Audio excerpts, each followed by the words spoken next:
जय श्री राधे। पूज्य श्री सद्गुरुदेव भगवान के चरणों में प्रणाम। पूज्य श्री भाई जी द्वारा भगवान नाम की महिमा। कल हम सुन रहे थे कि शास्त्रों में नाम की महिमा के इतने अधिक प्रसंग हैं कि उनकी गणना करना भी कठिन कार्य है। इतना होते हुए भी सब लोग नाम पर विश्वास क्यों नहीं करते? नाम का साधन तो कठिन नहीं प्रतीत होता। सब लोग नाम के परायण क्यों नहीं होते? इसका उत्तर यह है कि नाम परायण होना जितना मुख से सहज कहा जाता है, वास्तव में उतना सहज नहीं है। बड़े पुण्य बल से भगवान के नाम में रुचि होती है।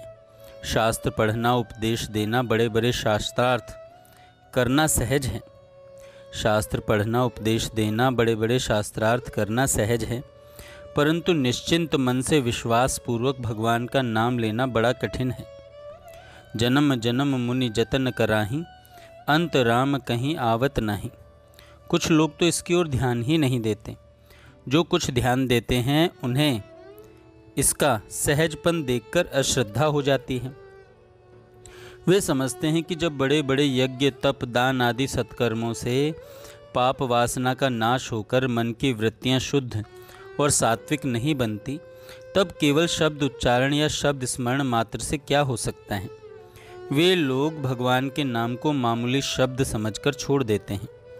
कुछ लोग पंडिताई के अभिमान से, शास्त्रों के बाह्य अवलोकन से केवल शास्त्रार्थ पटु होकर नाम का आदर नहीं करते।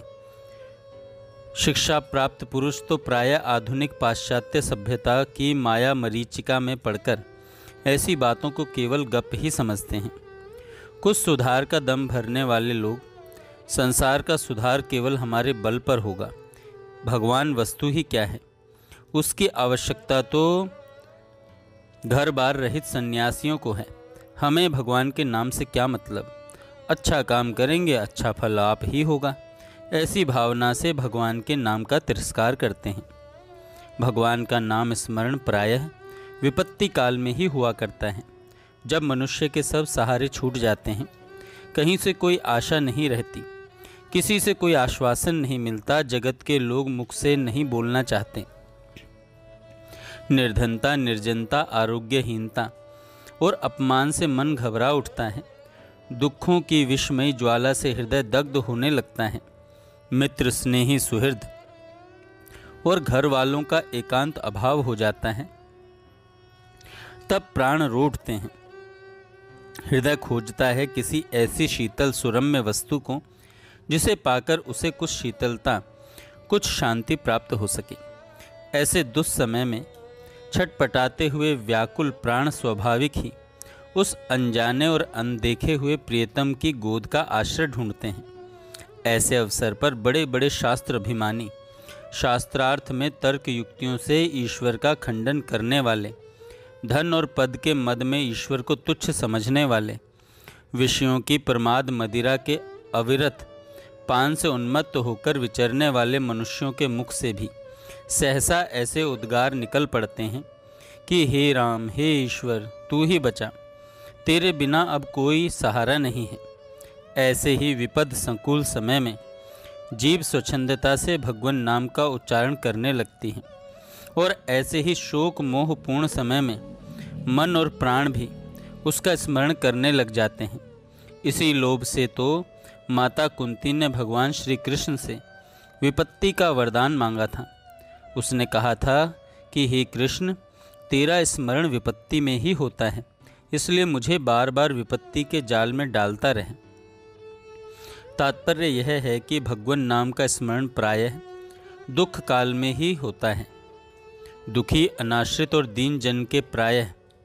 दीन जन ही प्रायः भगवान का नाम लिया करते हैं। इसलिए कुछ लोग जो विषयों के बाहुल्य से मोहवश अपने को बड़ा बुद्धिमान, धन, जनवान और सुखी मानते हैं, भगवान नाम लेकर अपनी समझ से दीन दुखी और अनाश्रितों की श्रेणी में सम्मिलित होना नहीं चाहते।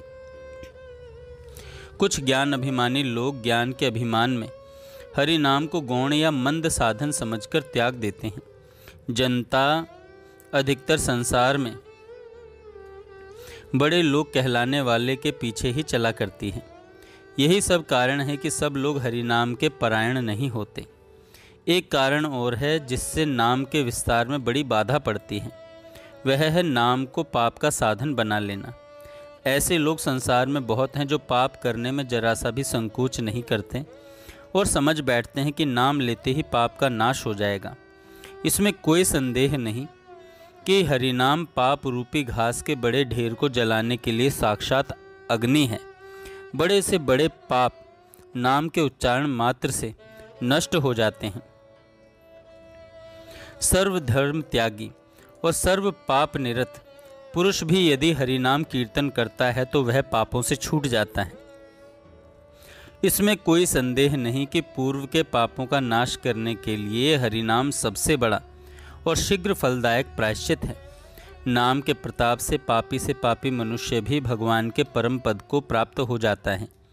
परंतु जो मनुष्य जानबूझकर हरिनाम की दुहाई देकर मन में दृढ़ संकल्प करके पापों में लगा रहता है, उसका कहीं निस्तार नहीं होता। रोग निवृत्ति के लिए औषधि का सेवन किया जाता है, परंतु जो लोग बीमारी बढ़ाने के लिए दवा लेते हैं, उनके सिवा मरने के और क्या फल मिल सकता है उनको। पद्म पुराण का वचन है, जो नाम का सहारा लेकर पापों में प्रवृत्त होता है वह अनेक प्रकार की यम यातना भोग करने पर भी शुद्ध नहीं होता। पहले के कितने भी बड़े बड़े पाप संचित क्यों न हो, सच्चे मन से भगवान का नाम लेते ही वे सब आग में ईंधन की तरह जल जाते हैं। परंतु इसका यह अर्थ नहीं कि भगवान नाम लेने वालों को पाप करने के लिए छूट मिल जाती है। भगवान का नाम भी लेंगे और साथ ही साथ मन माने पाप भी करते रहेंगे। इस प्रकार की जिनकी कुवासना है उनके लिए तो फल उल्टा ही होता है। नाम महिमा की दुहाई देकर पाप करने वालों को नरक में भी जगह नहीं मिलती। जो लोग जानबूझकर धन के लोभ से चोरी करके, पर स्त्री गमन करके, क्रोध या लोभवश हिंसा करके, गुरु शास्त्रों का अपमान करके, मद्यपान मलेच्छ भोजन आदि करके, स्त्री हत्या भ्रूण हत्या करके और झूठी गवाही देकर या झूठा मामला सजा करके राम राम कह देते हैं और अपना छुटकारा मान लेते हैं, उनके पापों का नाश नहीं होता। उनके पाप तो वज्रलेप हो जाते हैं। ऐसे ही लोगों को देखकर अच्छे लोग भी नाम महिमा को अर्थवाद समझकर नाम के परायण नहीं होते। जय श्री राधे।